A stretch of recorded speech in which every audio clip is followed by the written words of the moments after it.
Hai,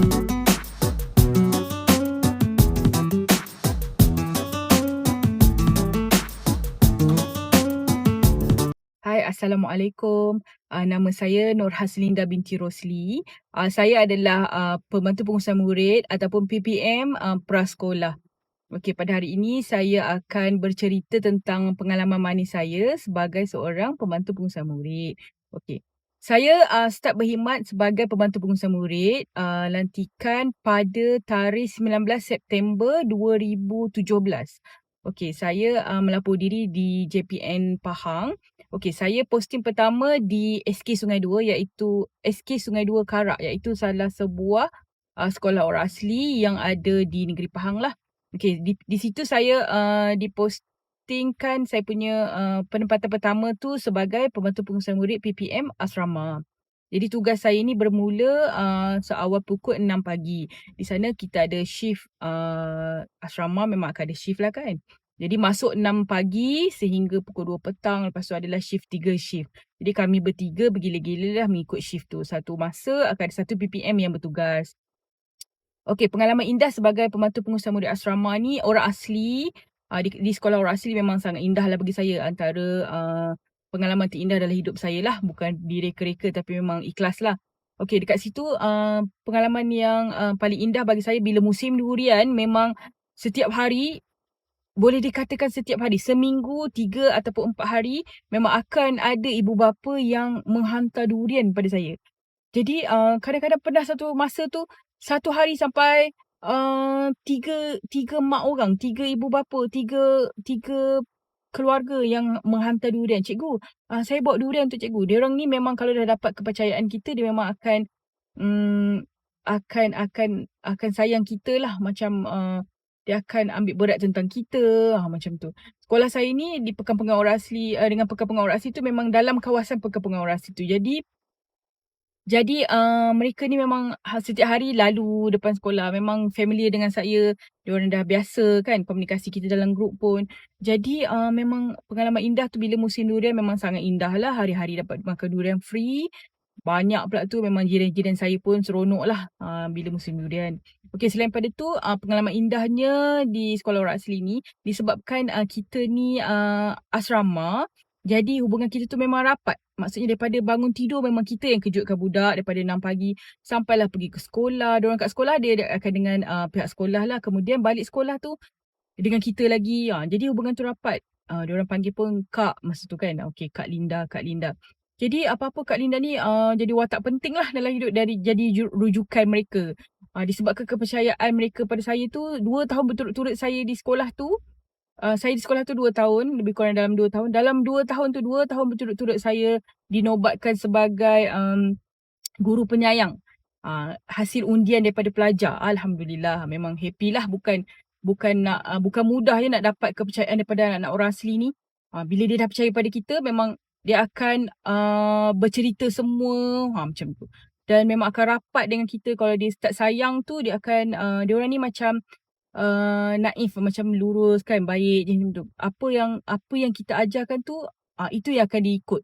Bila kita beri tunjuk ajar tu, cepat mudah untuk diorang terima. Macam tu kalau orang asing. Dia macam bersih sangat. Dia jangan banyakkan terdedah pada budaya luar, tu akan merosakkan lah.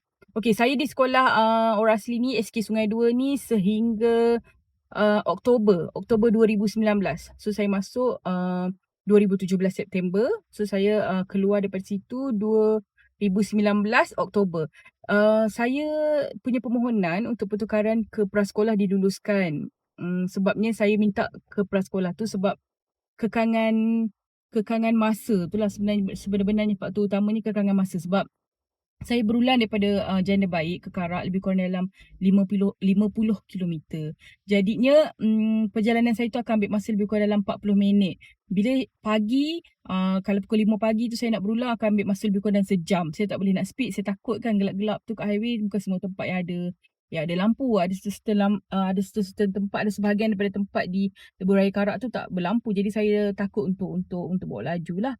Jadinya saya minta bertukar ke prasekolah dan permohonan saya tu diluluskan pada Oktober 2019. Saya ditukarkan ke sekolah jenis kebangsaan Tamil, Karak. Masih juga di Karak. Sebabnya PPD beritahu saya kekosongan hanya ada di Karak lah, di Karak juga.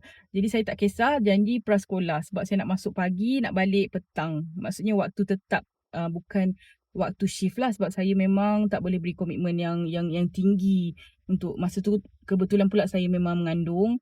Jadi susah lah juga untuk saya beri komitmen bila waktu shift tu lah kan. Saya tak nak menyusahkan mana-mana pihak kalau boleh. Macam tu. Jadi di sekolah Tamil tu pula pun indah juga prasekolah. Memasak adalah saya punya passion, saya punya minat. Memang saya di rumah pun selalu masak. Jadi bila pindah ke prasekolah, benda tu bukan sesuatu yang suka untuk saya sebab memasak tu memang kesukaan saya. Jadi saya cuma berbeza je pengurusan pelajar pun tak ada masalah besar sebab saya memang dilahirkan sebagai seorang anak PM Tabika Kemas. Jadi saya memang agak familiar lah, senang ceritanya, daripada lahir memang familiar, memang biasa dengan kehidupan prasekolah ataupun tadika, pelajar tadika. Jadi indah di sekolah Tamil, cuma kekangannya daripada segi bahasa sebab kawasan saya tu Karak adalah kawasan ladang. Majoriti daripada mereka ni adalah pelajar India yang tinggal di ladang. Jadi mereka tidak boleh berbahasa Melayu. Tidak boleh berbahasa Melayu dan hanya separuh daripada mereka ni, separuh ataupun suku yang boleh berbahasa Inggeris. Jadi saya menggunakan bahasa pengantara, bahasa Inggeris, dan selebihnya menggunakan bahasa isyarat lah. Memang terpaksa guna bahasa isyarat lah, macam ayah dengan itik lah saya ni. Jadi saya tak kisah lah apa pun cara, janji apa yang saya nak sampaikan tu sampai pada pelajar. Dan pengurusan saya sebagai seorang pembantu pengurusan murid tu dapat berjalan dengan lancar. Itu yang lebih penting lah kan. Saya menggunakan pelbagai kaedah lah sebenarnya untuk berkomunikasi dengan mereka. Okey, kemudian pada awal Februari 2020, PPD sebenarnya dalam Januari kot 2020, PPD ada call mengatakan ada kekosongan di SJKC Bukit Tinggi. Jadi mereka ada buka satu kelas baru, PIBG punya peruntukan lah. Jadinya diorang tanya adakah saya berminat untuk menjadi pembantu pengurusan murid di sekolah Bukit Tinggi ni, SJKC Bukit Tinggi. Jadi SJKC Bukit Tinggi ni jarak dia ke Jana Baik lebih kurang dalam 15 km, iaitu memakan masa lebih kurang dalam 15 minit berjalan turun Bukit Jana Baik je lah. Turun Bukit Jana Baik terus sampai Bukit Tinggi. Memang sangat-sangat dekat, tak ada tol, tak ada kos minyak yang perlu difikirkan. Jadi saya terus terimalah tawaran tu. Saya pun ke SJKC Bukit Tinggi. Alhamdulillah sehingga sekarang. Di sini pun dia punya kekangan tu juga dalam segi bahasa, tapi ramai orang Melayu yang hantar anak belajar di sini. Jadinya kelas saya tu ramai Melayu. Dua tahun ni ramai Melayu kelas saya tu. Jadi tak ada masalah sangat lah. Setakat ni memang saya rasa prasekolah tu menyeronokkan lah. Pengurusannya mudah. Saya buat benda yang saya suka, which is memasak kan. Jadi benda yang saya suka. So saya happy dengan kerja saya tu. Saya cuma sekarang saya sambung di PLI ni. So saya akan buat benda yang saya suka juga, iaitu mengajar, dan masih juga dengan kanak-kanak, masih juga dengan pelajar. Jadi setakat itu saja pengalaman saya sebagai pembantu pengurusan murid. Assalamualaikum.